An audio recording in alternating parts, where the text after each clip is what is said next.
Well, it was great, and it was a great team that we played. I'm sure that everybody was excited, but no one could be happier than we as a coaching staff, and especially because we beat Iowa, and Coach E because she was the star player at Iowa some time ago, and she explained that every time that we would lose, she would cry, but she doesn't cry anymore because this would take. You know what? When I said we will beat them, period, and I just had that feeling, and it's just been a monkey on my back. I just personally felt that, and so it was great to do what we needed to do today.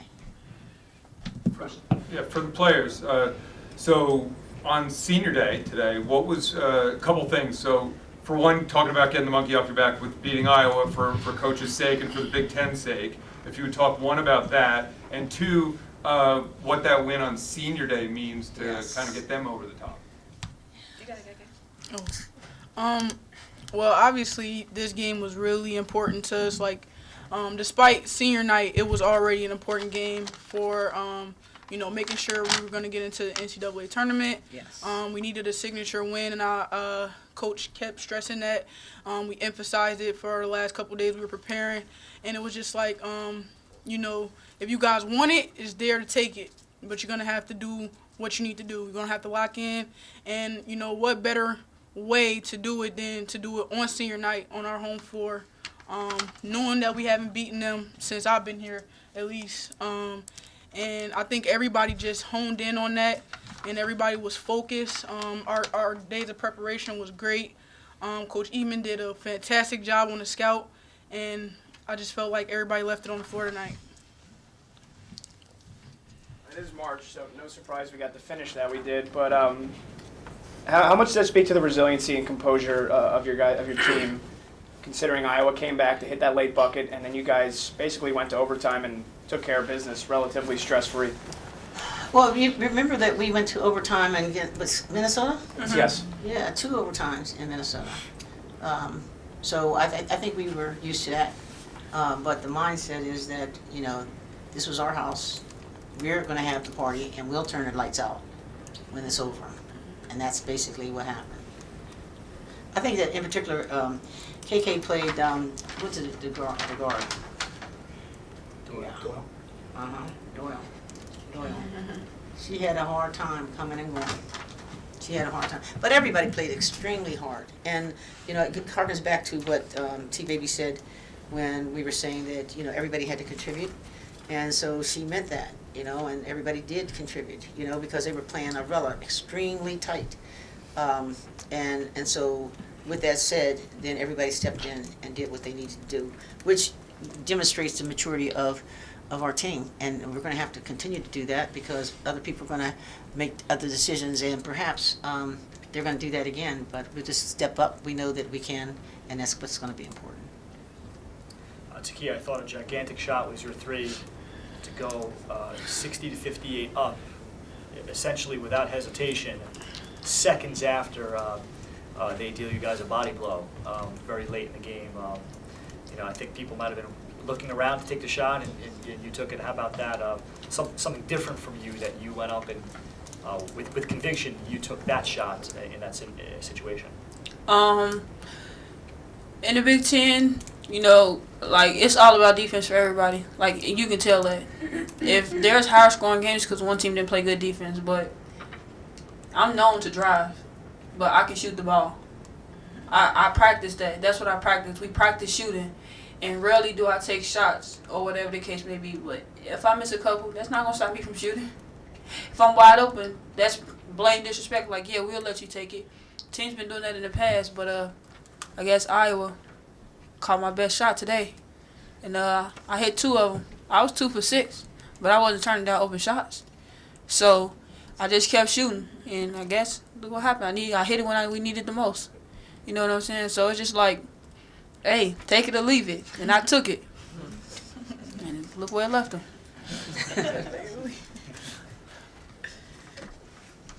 How is Zippy feeling after that fall? Well, you even thought she died, right? She sprinted off. Yeah, I know. And Coach said, "Oh, she's knocked out." So he said, "You got to go out on the floor." Because I was like, I was expecting her to jump up right away anyway, And then when she just laid there, and based upon the fact that we've, as you notice, we started off with whatever, 10 or 11 players, and now we're down to 7 or 8. And so everybody has had a real tough way to go. And Zippy had just gotten out of the hospital a couple weeks ago. So when she took that hit, it's like, oh my God. And it just before the Big Ten season. But it would be typical of everything that's been happening, throughout the year. We've been having a lot of bad luck. But as the more players are going down, it's just, thank God, everybody has continued to step up. And we're finding that, we can do it. And that's going to be fine. She's fine. She's fine. I don't even know what she jumped up so fast. She did. She jumped up real fast and started to run out there, didn't she? Pretty sure she did a backflip too. She may have done a backflip. Yeah. My just defensive game plan against Zanano, who's a heck of a post player, but you guys were able to make life very uncomfortable for her. What was significant as a team to take someone that shoots an incredible percentage down to a modest number? I think it goes back to the 5-star drill. We got this one drill that Coach Stringer introduced to us that even guards and posts got to know how to play post defense. So we knew for her, if she got a deep post up, we got to shut it down. So we wouldn't, sometimes she was getting lobs or whatever, but just catching the ball deep and just her playing behind, just us playing behind her, we just knew that we had to lock her down. I didn't think how many points she got. She had 19, but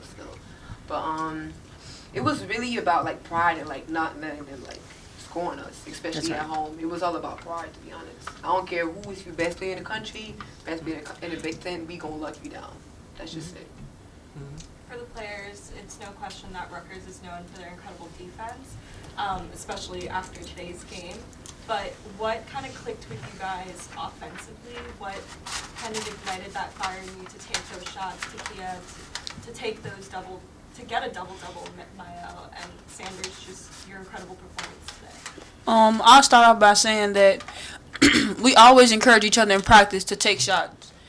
Aurora is known for making big shots, taking big shots, and just creating. But it's a fire in all of us, as y'all can see. Every other game, it's been one of us, or it's been Aurora consistently, But like I said, we encourage each other to take shots, whether we miss them or not. We have faith in each other. I probably missed, like I said, I was 2 for 6 from 3, and I'm not a 3-point shooter, but they encouraged me not to turn down open shots. So we've been practicing shooting, like I said. So when the opportunity was there, we took the shots, and luckily we made a couple of them. We missed more than we made from the 3, but it was all about not turning down shots and just having a whole team effort of sharing the ball, and that's what we did today. We shared the ball, especially when they played the triangle in 2. We actually got them kind of confused on what we was doing because we would spread the triangle out or whatever the case may be, and we was making some open passes. Some shots we could have took that we didn't take, but like I said, we overemphasized and taking open shots in the triangle. And Coach Eman told us where the shots was going to come from and where they was going to be open at. Even when it was in the triangle, they were still trying to double a roll at the top, so that kind of freed it up for the rest of us to take them shots. May I ask, at this late stage in the season, how do we feel about a game with 43 turnovers? Wait, what? That hurt. All of Total. I can speak on that. The game was a messy game, I think, on both ends. Iowa is not known for turning the ball over that much, and neither are we. But I think that just speaks to the defense of both teams. I think today both teams wanted that game, and it was every point that was scored was earned on both sides. I felt like both teams worked really hard today, and obviously you can see that when the game goes into overtime, it's just like both teams are giving everything that they can. So I think that it speaks to the defense on both ends, but definitely going ahead, we're gonna clean that up. Like I said, I had way too many, but I was just trying to make it up on the defensive end and get stops and get more possessions. So it's gonna get better, definitely. Gavin? Yeah, Coach, first of all, congratulations on the win. We know like how big it was for you guys to get that W today. Thank you. I just had a question as far as like your approach to the game. Was it more like because of how important it was playing a team like Iowa today on senior day? Was your approach more tactical, or let's kind of just go out there and give it everything we got because we know we're gonna bring the energy, like we know like we're always gonna like bring that spirit. I just wanted to know what your mindset was like coming in and how you guys approached it. No, I don't think it's more or less tactical. I think that we are trying to bring it every time that we play. We, in the last couple of games, have been switching defenses a lot. And the idea was to keep them off balance a bit, and I think that it worked for us because they would have to take their time. Although, to tell you the truth, we wanted to switch the defenses a little bit more, but we weren't comfortable.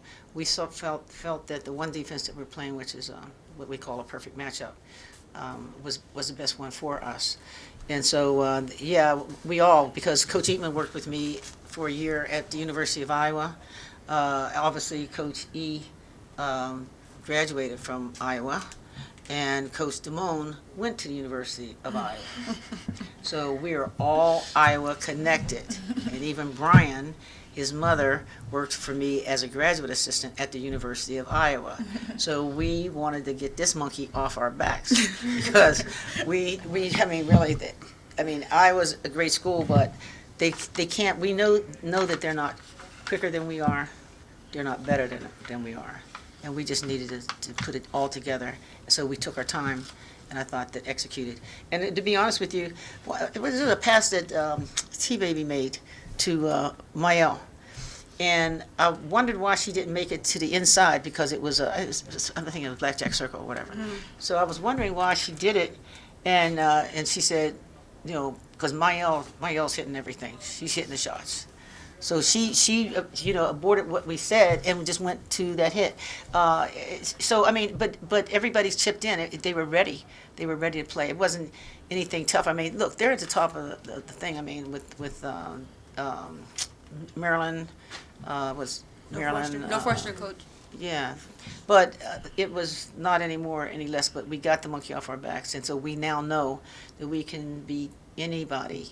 We just need to play hard, stick with their game plan, and be the great defensive team. And that was the first time. We've had a couple, but that was the first time that we really seriously locked down on the defensive side of it. We really, really locked down on that. All set, everyone? Thank you. Thank you, guys. Thank you.